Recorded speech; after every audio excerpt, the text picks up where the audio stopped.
to see 10 of your friends get killed before you 16 puts you in a bad spot mentally and emotionally, and you kind of lose your soul. That kind of anxiety and worry will turn you to a maniac because you're always on the defense out there in the streets. And you get tired of living that way.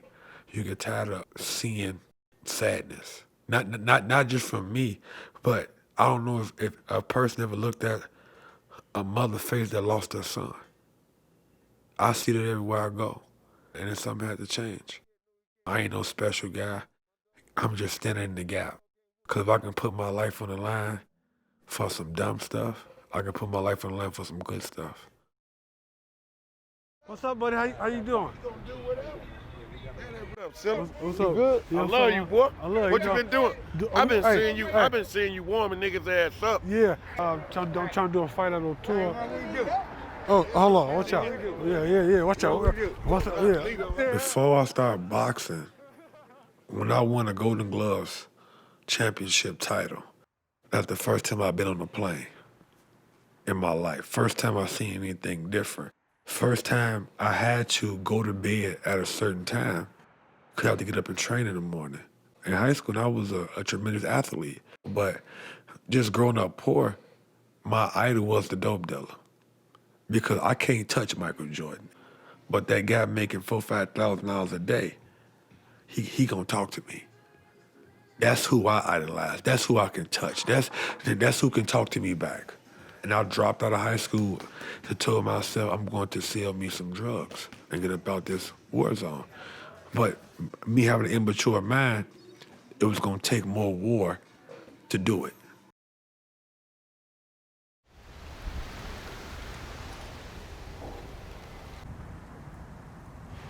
Man, I remember just playing all night. Some nights we gotta just go in the house because it'd be like a little shooting and stuff like that.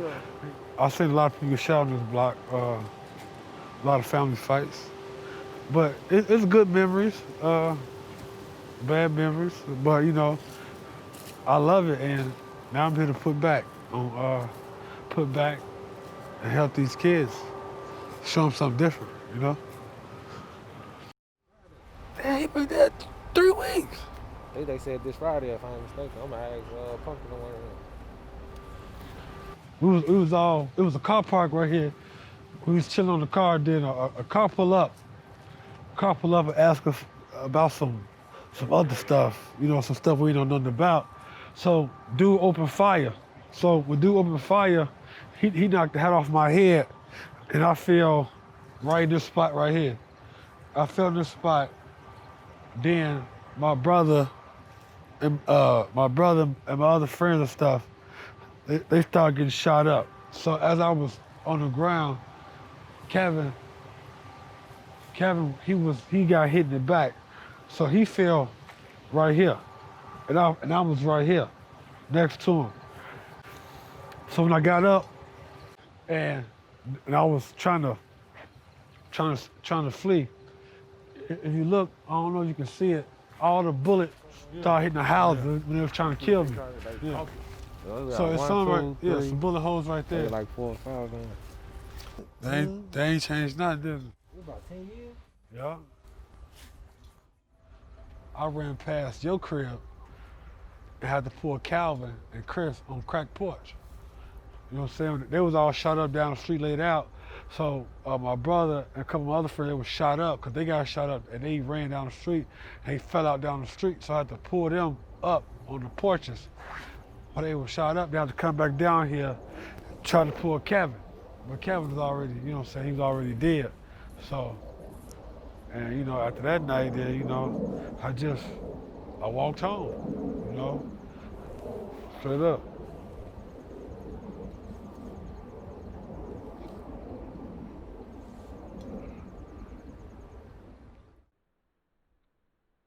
Shortly after, Kevin get killed, and I was in the shower, and a chair fell, and it was a pop.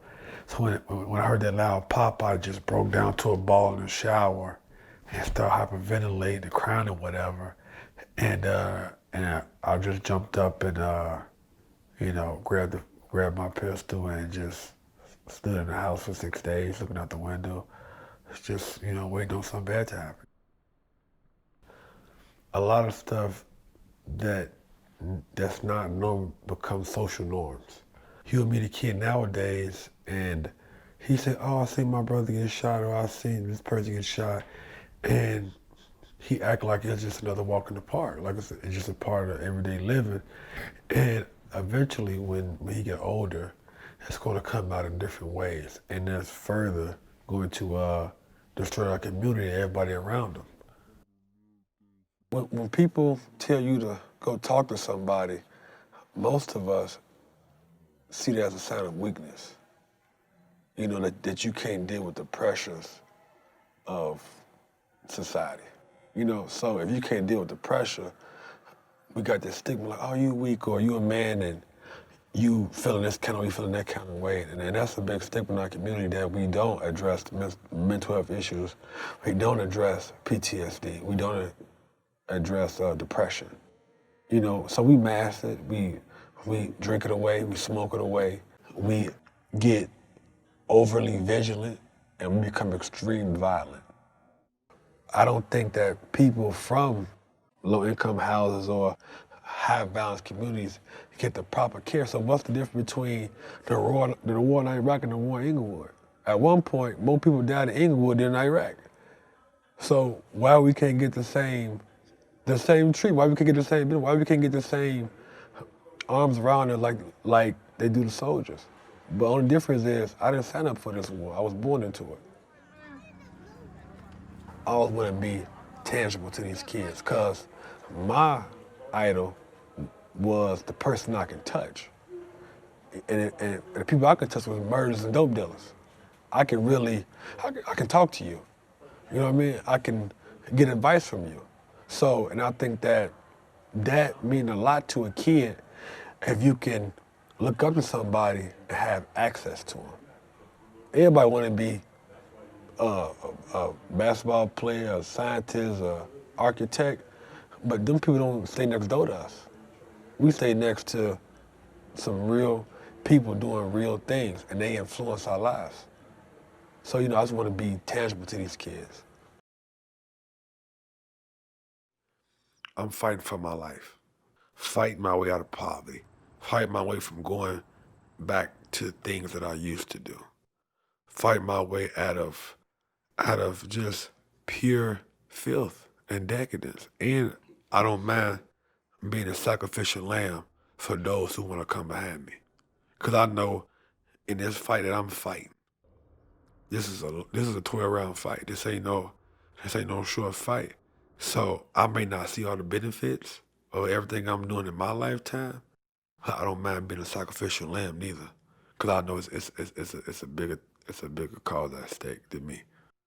But street stuff happen. Friends of mine get killed, or I see my brother get killed, and I fly off the rail.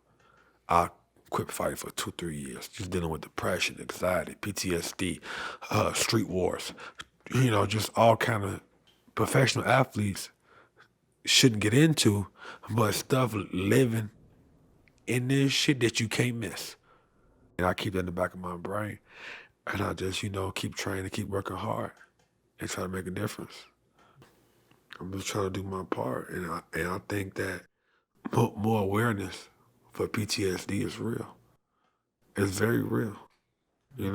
That's why all my efforts, I'm trying to open up the first PTSD clinic in Englewood. We're gonna start doing this the right way. Now I'm working better, thinking better. I'm going to therapy, and I'm just motivating myself to remind myself this is a fight for your life.